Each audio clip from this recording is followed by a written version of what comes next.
आप देख रहे हैं FNL न्यूज 313।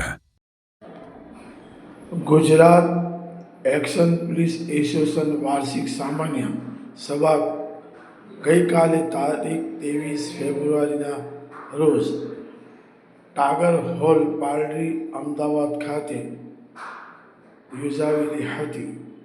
આ સભામાં પ્રમુખ તરીકે શ્રી S ખંડલાવાલા સાહેબને અને સુપ્રિન્ટેન્ડન્ટ ઓફ પોલીસની અધિક રેન્કમાં પોલીસ ફરજ બજાવેલી છે અમદાવાદ શહેર urban police Neeraj Kumar experience પણ સાહેબની ખૂબ જ ઉપસ્થિતિમાં અગત્યનો સરદાર ઓર્ગેનાઇઝેશન કાર્ય કરેલ છે। સાહેબ એ એસપી ટેકનિકલ સર્વિસ પ્લાનિંગ અને મોડર્નાઇઝેશન ગાંધીનગર ખાતે પણ ફરજ બજાવેલી છે। સાહેબ અમદાવાદ સિટીમાં ક્રાઇમ બ્રાન્ચના એડિશનલ સીપી તરીકે પણ ફરજ બજાવી ચૂક્યા છે।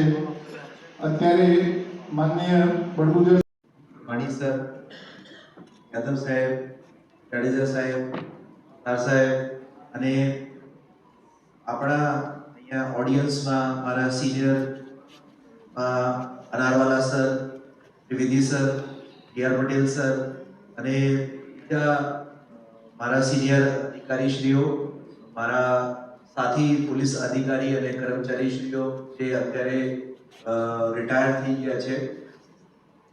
આજે મને અહીંયા એટીએમમાં બોલાવ્યા બદલ ખંડવાવાલા સર અને સોલંકી સર ખીમાણી સરના આભાર માનું છું કે એના લીધે મારા આપ તમામથી મળવાનું સૌભાગ્ય પ્રાપ્ત થયું। જે સોલંકી સાહેબે વાત કહી કે નિવૃત્ત પોલીસ અધિકારીઓ અને કર્મચારીઓને કેટલીક વખત કોર્ટમાંથી